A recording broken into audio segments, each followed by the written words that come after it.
Hello guys, ito na po yung part 2 dun sa inayos nating motor na full weld yung engine sprocket. So ang ganda na po ng ngiti ng legit customer natin guys. Ayan. So sisilipin natin kung okay na ba yung ginawa natin sa kanyang engine sprocket at sa kanyang transmission axle. So ito guys, nagtuturo-turo pa yung ano natin guys. So sisilipin po natin. Ayan, yan yung nangyari, matibay din.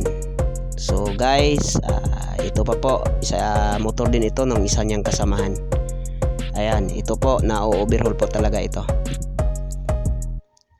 Ito, nilatag lang namin yung lahat ng mga parts. Ayan, yung mekaniko natin, yung bagong trainee natin, nakahubad pa. So ayan guys, hindi ko na nakuna nung video nung actual kasi po ito rin po guys, ito yung isang motor na kinalikot natin. Nag-overtime po tayo dito.